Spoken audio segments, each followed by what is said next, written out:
Empire, and certainly my family lives up north, and it's like coming home every time I come It must feel like a suburb of London to come up to Birmingham today, because you only took about an hour to get here, didn't you? Yes. We won't go into that. You came up at some great speed, didn't you? No.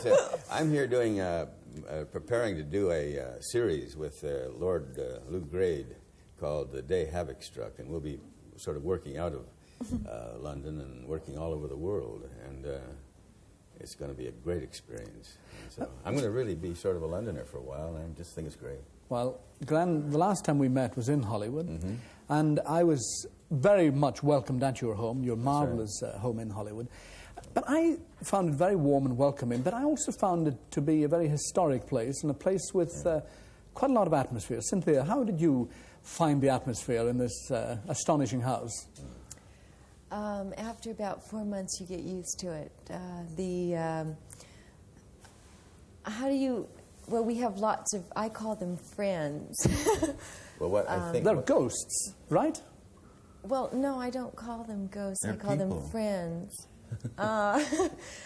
That just do lots of things. I mean, if we go away on a trip... for instance, when we get home, we'll have roses at our doorstep. The pictures, and I've taped all of them, and we must have 2,000 pictures, leveled all of them, taped them against the walls. They sort of rearrange things.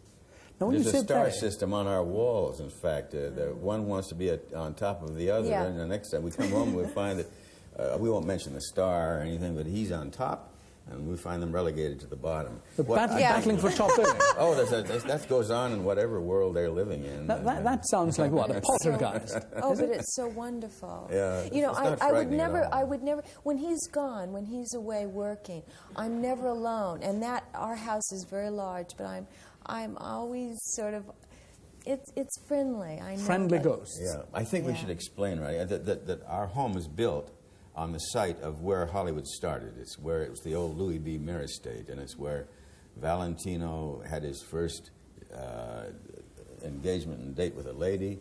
It's where Gable met Lombard. It's where Wally Beery... the whole history of Hollywood was laid right on the spot where our home was built. So we choose to believe that perhaps they are around, and it's kind of nice.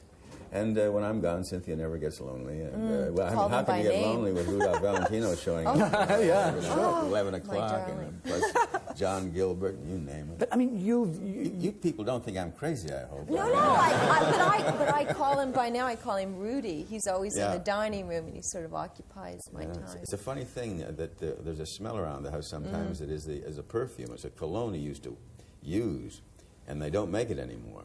And it's there. And I didn't believe it until the person who invented it came and said, I made that in 1923.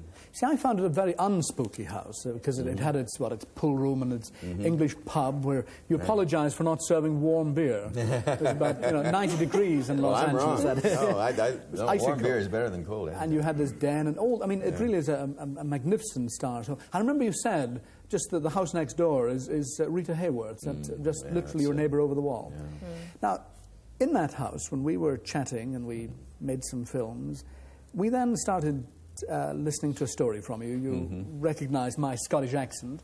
And I remember you said, Glenn, do you know a place called Elgin in Scotland? And I said, yes, I did. Go on, now take the story up from there. Well, believe me, I'm speaking purely as somebody who's very inquisitive and very curious as to why, under regression, I would go back to Elgin. It was done 6 times. And I've never been to Scotland. I've never been to Elgin. I know nothing about it whatsoever. But under hypnosis, I played the piano. I can't play a single note on the piano. But at the University of California, Los Angeles, they did this to me, and I played rather good, in fact, very good piano. I can't explain it. And I was, like I told you today, I wish somebody could explain how these things happen.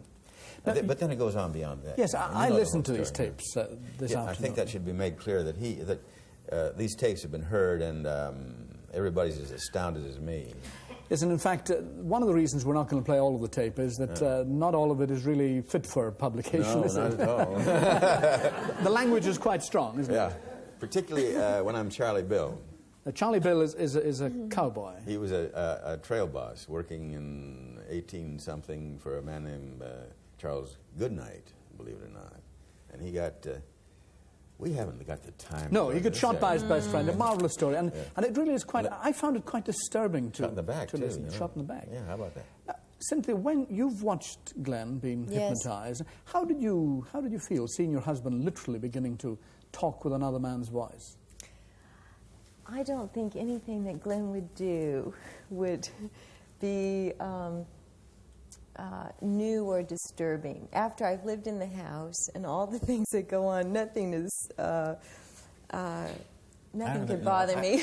I don't think I could surprise Cynthia. She's seen some things that are unbelievable, and I have too. Well, let's give people just a little flavour of this. Now, just to set this up, this is during properly medically supervised hypnosis. 4 doctors, 5 doctors, 2 hypnotists at the University of California, Los Angeles, and then they came to the house. And you were hypnotised, and you had a microphone, or 2 microphones, on your chest while you lay on a bed. Right.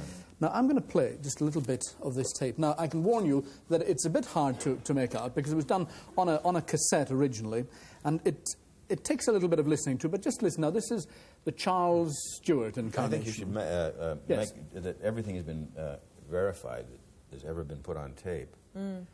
I'm asking people, please tell me, how does this happen? So, let's listen just for a moment. She the piano to her. Everybody gibbets. The girls and the boys, everybody gibbets, that's all they are. They don't care. They don't want to learn. They don't learn. They just gibbets. Are you married? No. Have you ever been married? No. Never will.